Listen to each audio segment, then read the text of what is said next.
Samee. Mwanangu akaona ngoja nijiongeze. Bwana mvuvi sio kamfanya nini huyo jamaa?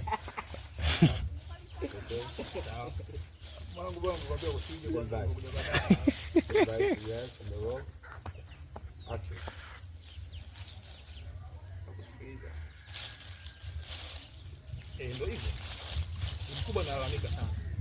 Unamkosea. Yaani anaumia kwenye moyo wake afu ndio mwanae ambaye anategemea. Na itoshe okay, hapo. Acha. Analalamika sana.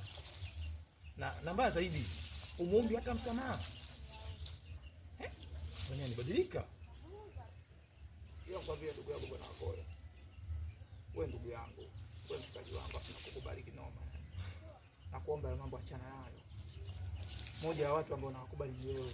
Kwa naomba ya mambo achana nayo kabisa, yani utakuja kutugombanisha. Achana nayo babu. Sasa kama ndugu yako, sawa, ila mimi ni mjumbe tu. Na mjumbe huwa uawi. Sawa? Na ambako ukijui wewe Bi Mkubwa ni mtu mzima na akili timamu. Kama ukiona ambako ujumbe huu mimi umenifikia, basi amini usiamini, Bi Mkubwa umemkera. Bi Mkubwa umemudhi mno. Amekerekwa na hili swala. Pia ndugu yangu, fanya harakati zako kwa msamaha kwa Bi Mkubwa badilika. Pia kwa kitu kimoja kumwambia nyani asali vitamu kuliko ndizi, sasa kumgobanisha mziki na usingizi. Kwa nakuomba achana nayo kabla hatujapiga na heshima. Achana nayo. Achana nayo bana. Kubadilika nitabadilika. Okay.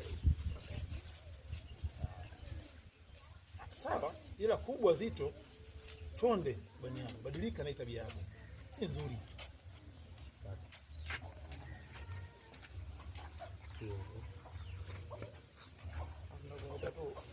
Hapa kuga ni nani ya kuvuta sigara.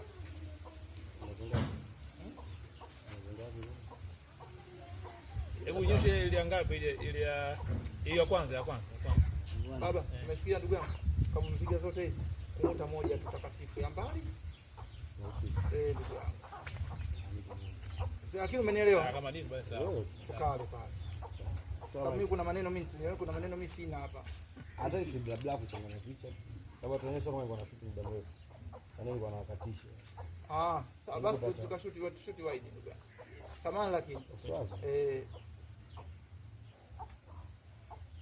Ana umocho unaumiza afu una njaa. Mwenye. Kwa sambusa nimezila. Umekasirika, ndio kuzila.